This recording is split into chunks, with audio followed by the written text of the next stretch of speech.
everybody, welcome back. I am now into what I will actually call customizing for rackets for one of the collegiate players for the University of South Carolina. I have 5 head Radical Pros for Lucas Andrade da Silva. It's a Brazilian kid that'll probably play one for us this upcoming year, I kind of suspect. And he has a desired spec. This is going to be his senior year. And we've kind of been through it, changing his spec between matching his rackets and adding weight and taking weight off and kind of getting to a nice happy medium where he feels good with the rackets and they also play well and don't cause him any sort of arm pain or that sort of thing.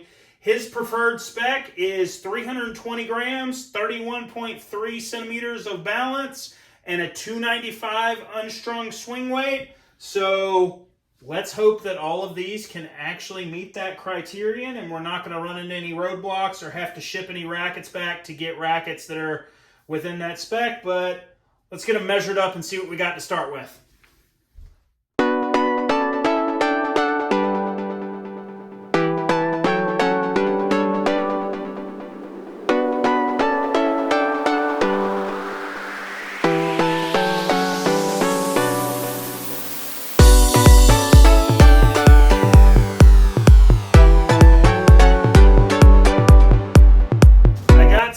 On all 5 of them, and each one is between 3.5 and 5 grams light from his desired. The balance points are kind of all over the place, and the swing weight varies from 290 all the way down to 279. So it doesn't really matter where I start, because they're all going to need reasonably extensive work to get them to where I need to get them to this time. So I'm going to start with number 5, and I'll show the full process in real time on the first one, and then we'll switch over to high speed for the other 4, so this doesn't end up taking too long. I'm going to turn these lights on, give me a little more visibility as well. I know that kind of blows the background, but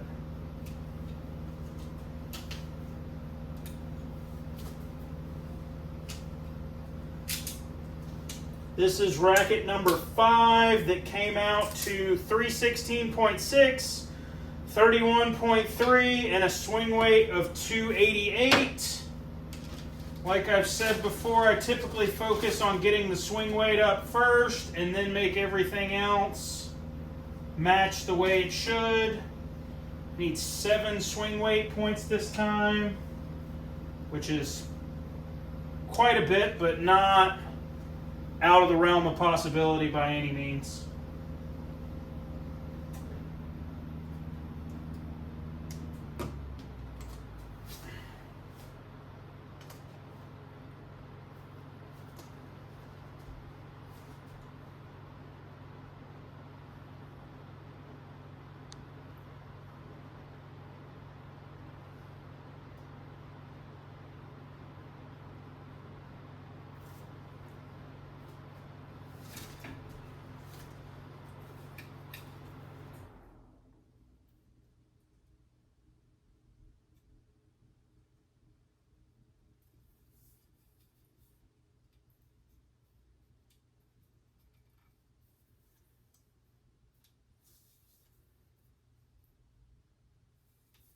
I'll be honest with you, I've done so many rackets over the last few years, I kind of eyeball the lead on the under the bumper guard that creates most of your swing weight.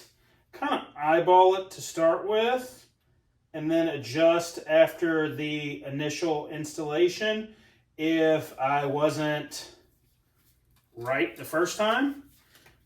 Which in a few weeks after I do a bunch more rackets, because there's about 10 players on the men's and the women's team, so I will get lots of reps here shortly, considering I only brought home 4 players worth of rackets tonight. Once all that's done, I'm kind of in the kind of like locked into it and can really have a feel for just eyeballing it and being very, very close, usually first try. And it's one of those things that if you do it enough, you just kind of can look at it and see it.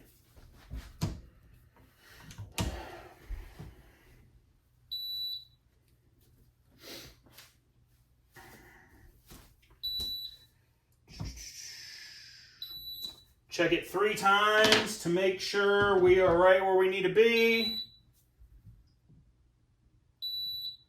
And right now it's coming out at a 296. We wanted a 295, so some will have to come off. So I'll have to pop these grommets out again. No big deal. Rackets are new, so these grommets come right on out. And actually the way I'll do it is I'll use a razor blade to take some out. And I'll kind of take it from dead center because that's going to be the easiest means for dropping the weight quickly. Just taking it out of that very 12 o'clock spot. And I don't think it'll take a whole lot to take 1 point of swing weight away.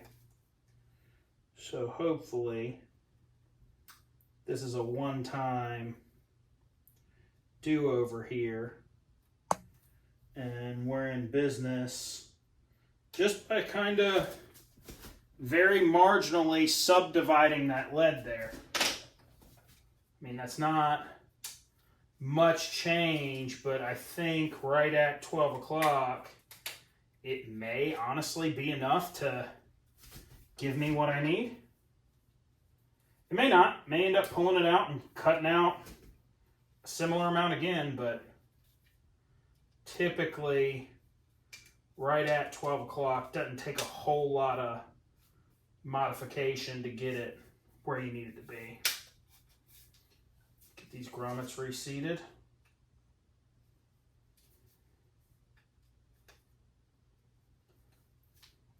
And sometimes, before all the companies started integrating the side grommets into holding the head guards down, which is good, well, good and bad.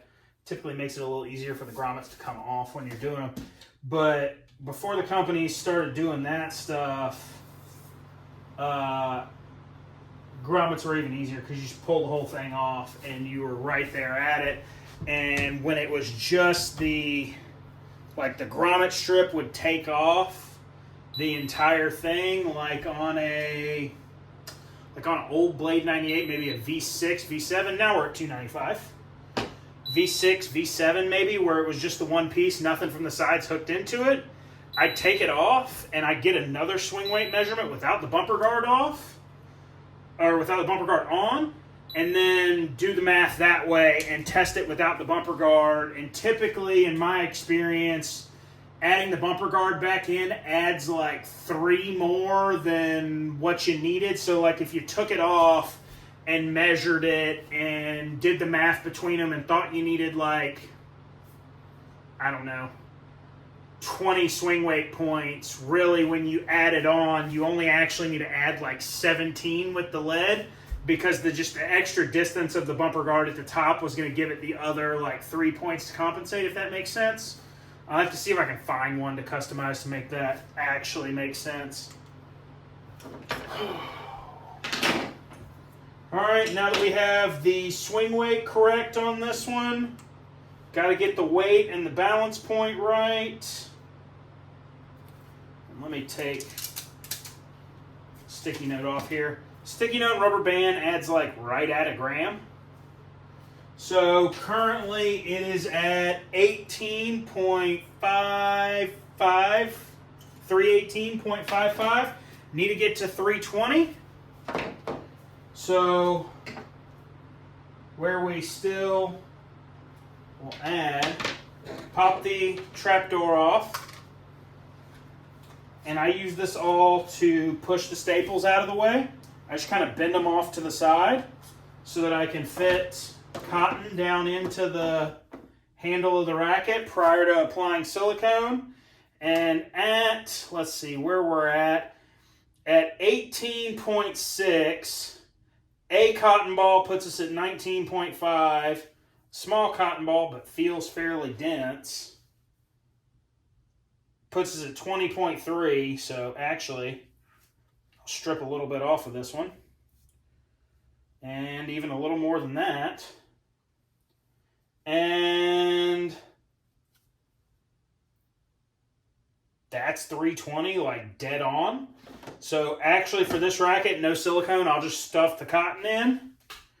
You just take it, put it in there, and use the awl to push it in. You really just kind of want to get it just right past those staples to start, because putting it further in is going to shift the balance point because it's going to add some weight there. Really what you want to do is get it just past the staples, because that's about as far back toward the end of the handle as you can get it. These don't have it, but some of the head ones have the extended like butt cap that goes inside, and the staples are set for that thing to go inside. So you just want to make sure you don't go too far into the handle and shift the balance point the wrong way, but that you're far enough in to clear one of those butt caps with the extension on it. So weight's correct, swing weight's correct. Let's see what we get on balance point. Start at 31.5, 4, 3. 31.3, dead on. So 320, 31.3, and 295. Something similar to this is what we're going for the other four. Like I said, I'm going to put it in high speed so you don't have to sit through this for the next however long it takes. 1 down, 4 more to go.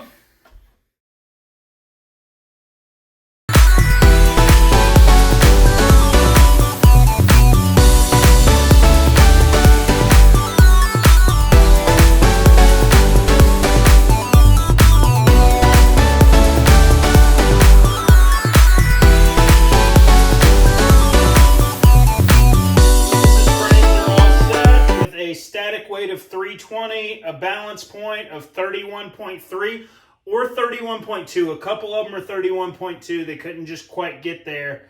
And then a swing weight of 295 with the weight and swing weight. Swing weights are all dead on at 295. The weight tolerance is about 0.05 of a gram. So I'm at 320.05 or 319.95 on the 5 of them. And like I said, the balance point is off by 0.1 of a centimeter, a tenth of a centimeter, give or take. But it's only 31.3 or 31.2, and it's only a couple of them that are 31.2. So it likely won't even be noticeable at all that they have that marginal difference. If you liked what you saw today, please like the video and subscribe to the channel so you can see more of it. If you have any questions about customizing, please let me know down below in the comments. If you would like to get your own rackets customized, please reach out to me via my website or my Facebook that are linked down below in the description. I'd love to customize some rackets and make a video for you. Thanks for watching. See you next time.